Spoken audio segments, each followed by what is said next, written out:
Hi, I'm Jessica Lombard, proud superintendent of Huntley 158. Welcome back to RAIDER Roundtable.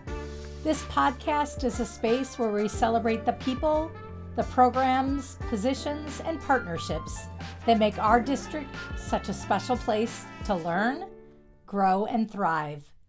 Today's episode is a meaningful one as we take time to honor and celebrate the incredible career of a dedicated educator, leader, and mentor who has spent his entire professional journey here right in Huntley 158.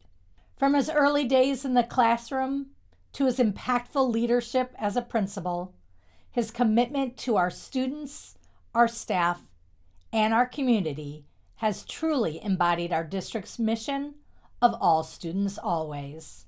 Over the years, he's shaped countless lives, not only through the students he has supported, but also through the staff he has mentored and the culture he has helped build. His legacy is one of care, servant leadership, and an unwavering belief in the potential of every student. In this episode, we'll reflect on the journey, the memories, and the impact of a career that has made a lasting difference right here in Huntley 158. Our very special guest today is none other than Mr. Scott Iddings, principal of Leggee Elementary. Let's get started. Well, welcome, Scooter. Yes, my softball nickname. Mm-hmm. Well, welcome, Scott. Thank you so much for joining us today. Thanks for inviting me. You've been in our district for quite a long time. Yes. 33 years. Correct. Let's go way back to the beginning. What made you want to go into education? Good question. I did take a little bit of time off after high school to figure out what I wanted, and my sister, Robin, who works in the district too, had announced that she's going to go into education. I started thinking back on my elementary career, thinking back to a teacher I had, Mr. Vitek, and that's what I want to do. It just connected right there. It's I can make an impact. My dad was a teacher. We have other family members who were teachers too, but at that point I was like, okay, I'm ready to do that. So you thought, okay, I'm going to be a teacher, going in that route. Now, Scott, knowing you for so long, I know you said you took some time to think about that. You have the perfect personality to be a teacher, right? That care and that relationship and that compassion for all individuals. When you think about that journey, you've decided to be that teacher, you get your first job here in Huntley 158. Did you ever think that this would be where you would be ending, both as a principal and having been in the same district that whole time? No to both. The whole thought of going into administration was so far, and when you're your first year teacher too, at least for me, all I was focused on was, okay, I've got a lot to learn here, and I'm going to do my best to do what's right in the classroom. So it took a little while before I decided that was my route. And as far as staying in Huntley, it wasn't a thought one way or the other. There was at one point I did attempt to leave the district, and I didn't get the job, and it was probably the best thing that ever happened to me in my career. And our district too, right? Yeah. Right? You never Sure, know. we'll There go are with reasons that. So let's talk about that 33 years. Mm-hmm. What were you hired first as? And then what did that journey over the 33 years, what positions did you hold? I was hired as a second grade teacher. At that point in the district, we were all over on 40, right, Route 47. And Building's gone. Yep.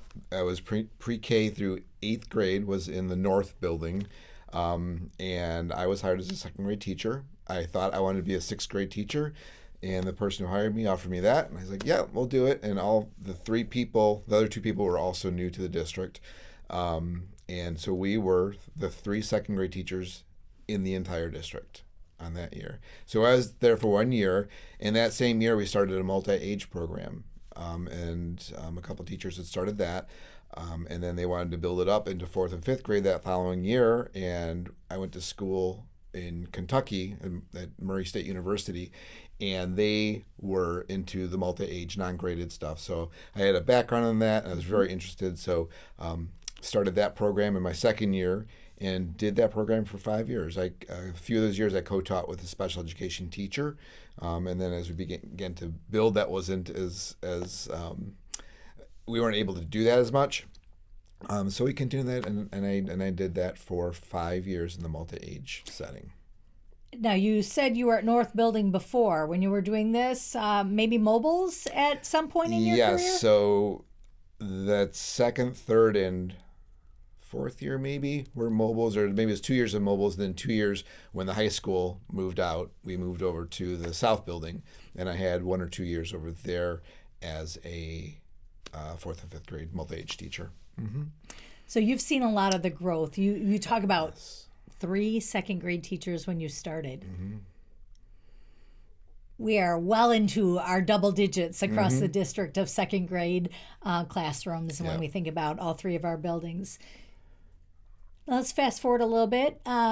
You and I started as assistant principals the same year. Talk about that journey in your leadership. Yeah, I believe that was 2003, 2004. Maybe a year Maybe a year before. over. Okay, yeah. maybe. Yeah, we were hired as assistant principals. You were hired for Leggee, and I was hired to open up Martin Elementary School with Rhonda Massachuski. And that was right after I finished my Type 75. And I was hired right away, which was great. And I know Rhonda was excited. The person that she has an AP moved into a special education role, and I was able to move into the assistant. So it was a great experience opening up a building, and a large building at that time, Right. because it was.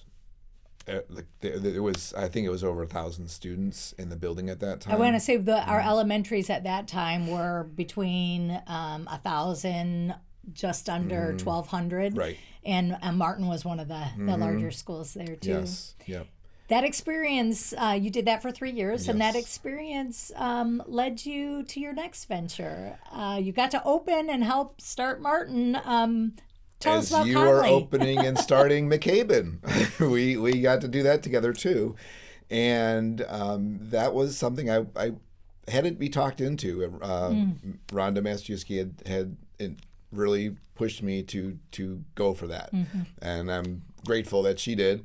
And We so, are too. Yeah, and so I got to open up another building, and this time it was me in charge, and it was great. 3 years at Conley, great people there, great families, and that was very successful. Had a lot of fun over there, and then I got the call from Dr. Berkey. What do you think of Leggee?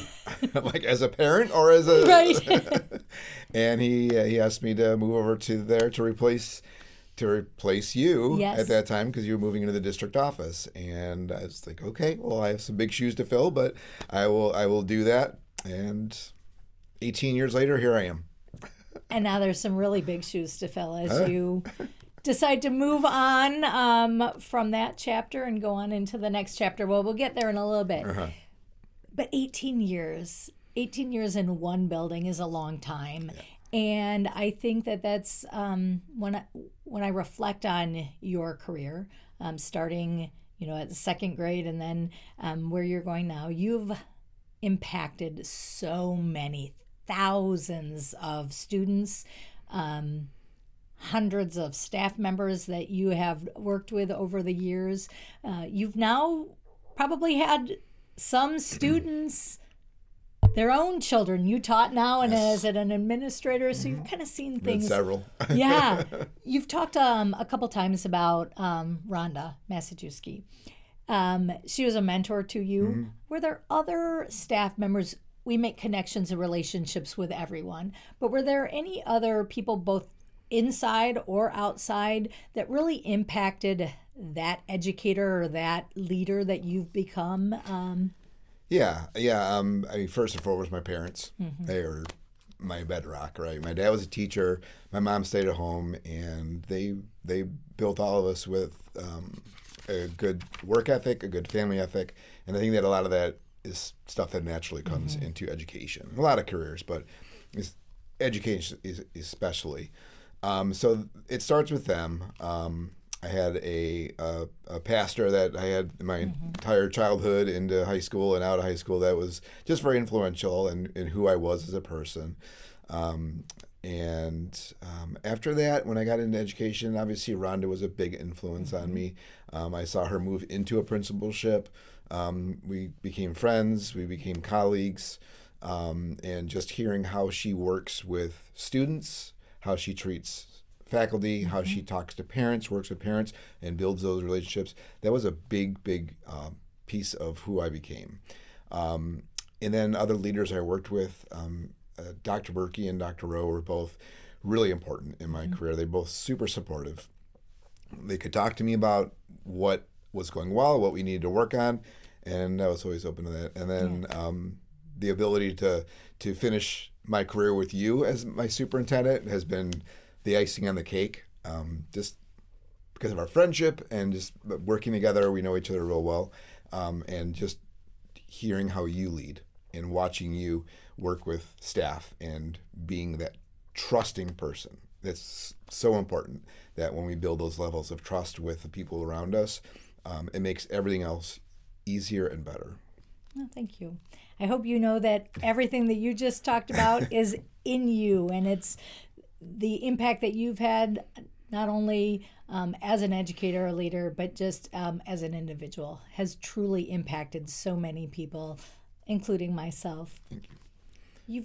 We've talked a little bit about the structural changes of the district that you've seen through buildings that you were in that are no longer here, new buildings popping up. But what about education besides just what the district looked like? How has education changed over those 33 years? I've been reflecting on this one. Obviously, a lot has changed in education. The people coming into the career are different than the people that came in with me. The students that are coming into our district now are different than the students that I began with. And it's not for better or for worse, it's just different. And we have to adapt to that. So that the constant adaptation to who we're working with, what we need to do to support them, that's a huge thing. I think the obvious biggest change is technology. What we've seen when we started bringing that in and went one-to-one and everything. And we're actually kind of, looking at, let's find a happy medium, right?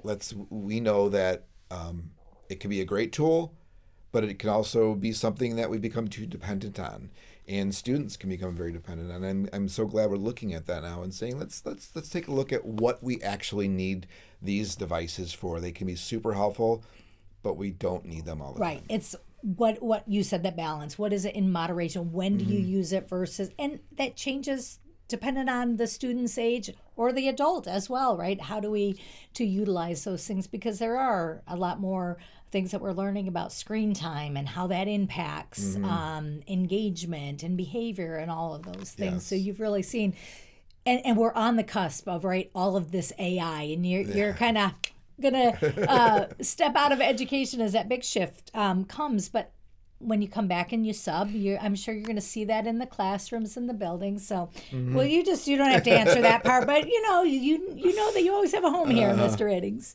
So, Scott, we've seen a lot of components, and we'll focus on kind of the leadership side.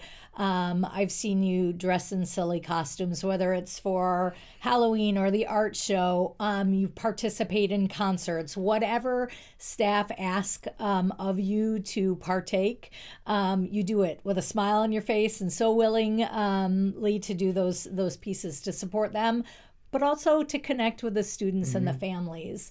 When you think about, is there one memory, one experience, one moment that just is something that you will carry forward with you forever?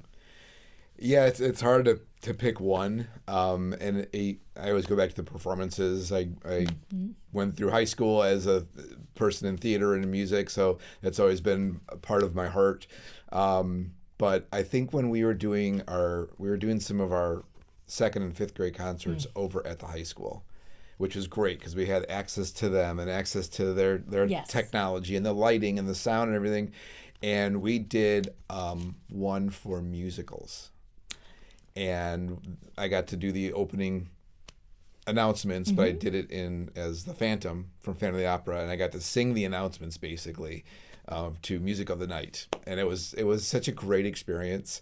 And I think people were surprised, like, wow, he's doing that. Well, they learned a little bit more about Yeah. you as a person. What are your talents and the things outside of education, right? Yeah, and Mary Bell, she's our music teacher, and she always had something for me to do. Yes. And I always appreciated that. But those performances were so much fun. And then the stuff that we did for PTA too, when the kids raised their money for the fun run, and I got paint on me. I was doused with with cream pies. Yes. I've been in a dunk tank. I was in one of those blow up fighting pens of silliness. All the things. We did it all, and I think I kissed a sheep once too. That one I don't think I knew about that one. Yeah, I think it was or a goat. Maybe it was a goat. I don't know. You've helped raise money. You've shaved your head Yep. for. It stayed. Oh, it stayed. But it was one of those things that, when asked, I don't think you ever batted an eye. There wasn't a second thought. It's how do I support? How do I help? How do I do these things? And sometimes people, they think about how can I make connections. That was just part of who you were. And one of the things that, whether it's me, if I asked any students, staff members, family, you are so great at connecting and making relationships. And it's because you let that inner Scott come out and people see that. And what they see is it's real, it's natural. You talked about some of those moments, and we have some big moments, right? It could be great moments when Leggee was recognized as exemplar schools. It could be you singing the announcements, whatever those things are. Talk about what are some of the small moments that happen day to day that people may not realize, and how have those shaped you? Yeah, I think, and you mentioned the relationships. That's such a huge component of what we do, and it is a start. It's our starting point for everything. It's our relationships. Being able to talk with the students on a day-to-day basis, seeing them in the hallway, saying hi, seeing them smile, and sometimes they don't smile, and something's wrong, and you try to check in on them, and then seeing them later on when they come back to volunteer as a middle school or high school student, when they come back in the high school internship program where they come in, they're considering being a teacher. We've had so many student teachers. This year I think I've had 3 student teachers that were at Leggee or in the district. That's awesome. This year alone, and it's been really cool. And then seeing some come back as parents. It's just it's those small things, those connections that you make with people over the years that really fill your heart. You talked about at one point Martin was a little over 1,000 people, students. Then you add in the staff members. Leggee is hovering now right around 800, and you have a large staff there. And one of the things that I know that people may not, it's a big school. It's kindergarten through 5th grade. Love that component of that consistency that you talked about, to be able to see them grow from the moment they walk in to the moment they have the 5th grade, clap out and all of those things. But that you know their names. We'll walk down the hall and you'll be able to call students by their names. And that's a lot of people to remember. And not only do you remember who they are, but you remember little facts about them to make those connections. And I'm not sure people realize that it's that easy to do. I think it is difficult, but it's who you are, and you know that it's important for those students to be able to know that about them. It is. They liked it. Like when you can use their name, and Yes. it doesn't happen all the time, but I do. You try your best to remember all the names. But just being able to say hi to them in the morning when they're coming in, or when you see them in the hallway, it means a lot. I was walking down the hallway today, and there was 2 little girls walking by, probably kindergartens. And I said good morning, hi, and they both like, Yep. just, it makes their day, and that just fills you up. Principal's office isn't always a scary place. It shouldn't No, be, right? no. There's sometimes we'll have seen on open houses, oh, this principal, don't ever come in there. But you're always no, we want you to come in, say hi, do those things. Well, there's because plenty of kids that like to earn lunch with the principal. Yeah. They like to sit and have lunch with us. And, Absolutely. It's fun. It's fun to hear more about them. Yeah. We're a few short months away from your final day here. in the role you're in. We'll say again, you always have a home here. You can stop in anytime, and we hope that you do. When you think about the 33 years, what do you hope is a lasting impact that you'll leave on the district, on the students, on the staff? I just hope that people knew I was there for them, whether it be the students, the families, or the teachers, or any of the staff members, that if they need to talk to someone, they had someone to talk to. And I hope that is carried forward, that they always feel like they have someone to talk to. And, we've got a great replacement in line for me with Ms. Wyrick, and it's going to be wonderful.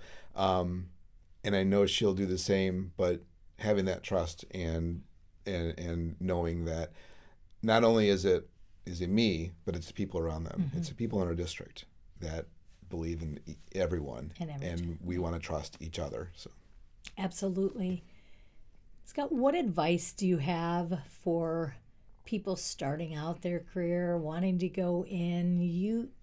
You've seen it all in the 33 years. What advice do you have for them? Be ready to work. It's not an easy job.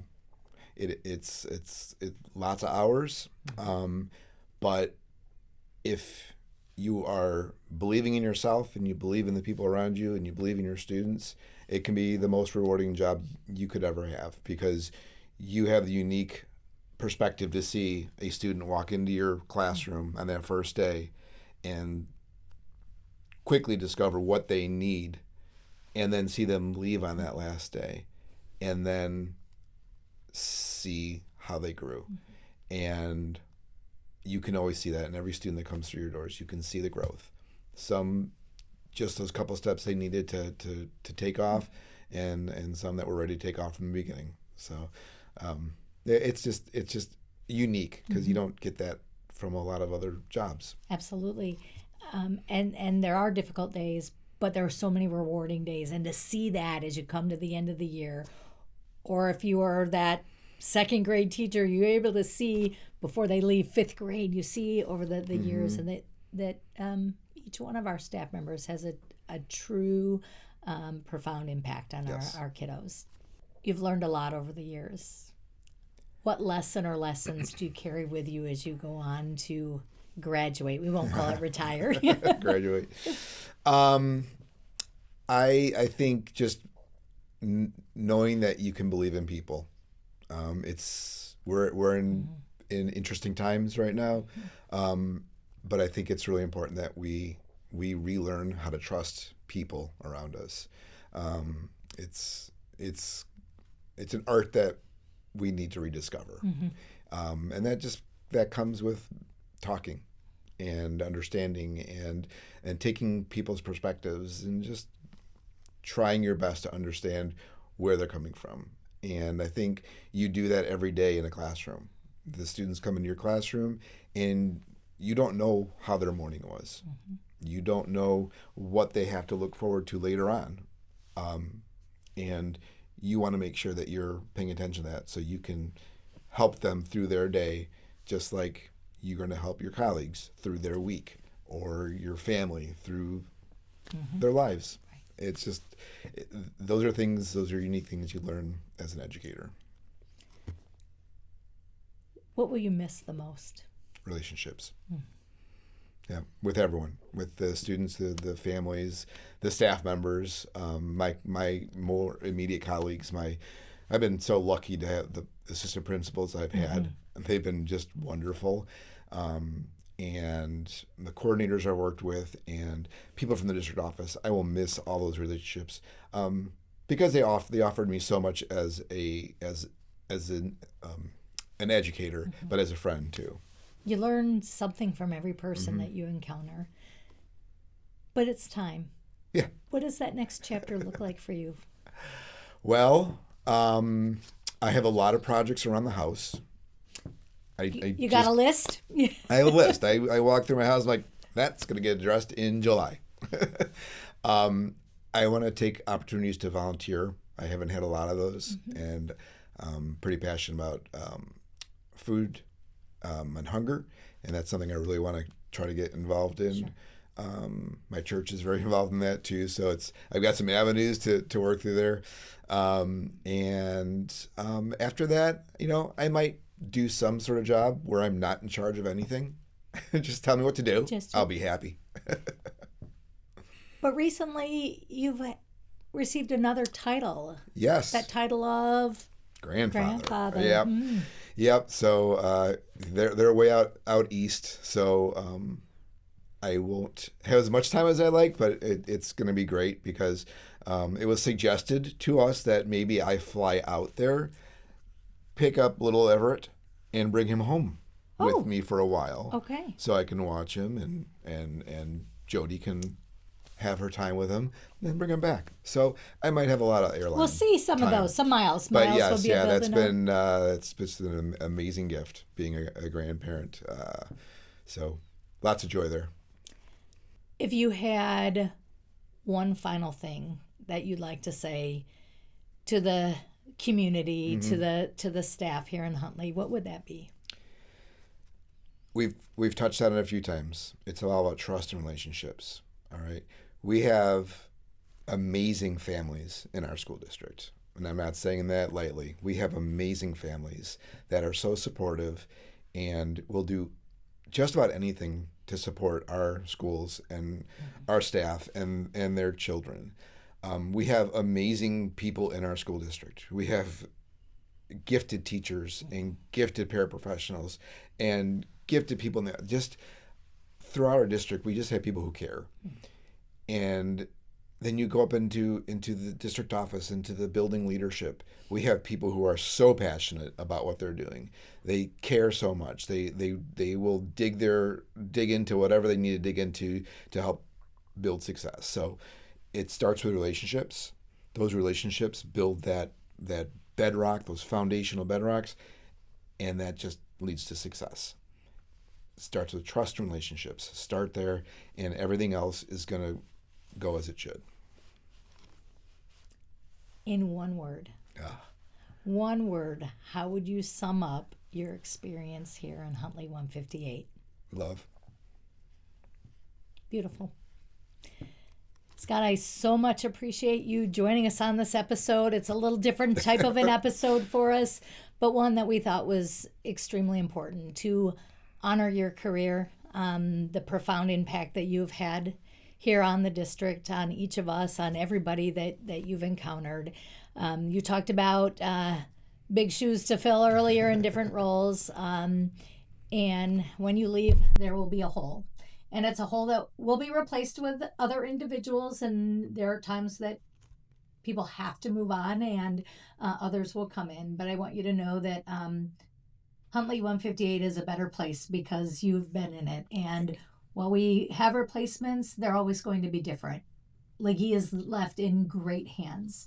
But what you've done for this district and all the buildings that you've been in, it's hard to express in words. So thank you. Thank you for all of that. And thank you for joining us today. My pleasure. Thank you. Thank you, Scott, for joining us today. Words cannot express how grateful I am for the opportunity to have worked alongside you for so many years. You truly have impacted me both as an individual and as an educator and leader. I know you've had an impact on countless others over your tenure here in the district. We all wish you the best in your next chapter. Know you always have a home right here in Huntley 158. Now here's a little fun fact on Mr. Iddings. Did you know he met his wife here in the district as they were both teachers? They then not only went on to call Huntley home in terms of their careers, but they also raised their children right here in Huntley 158. And as we wrap up, I'd like to thank the Huntley Area Public Library for the use of their recording studio, and to all of you for tuning into this episode of RAIDER Roundtable, where it's all students, always. Until next time.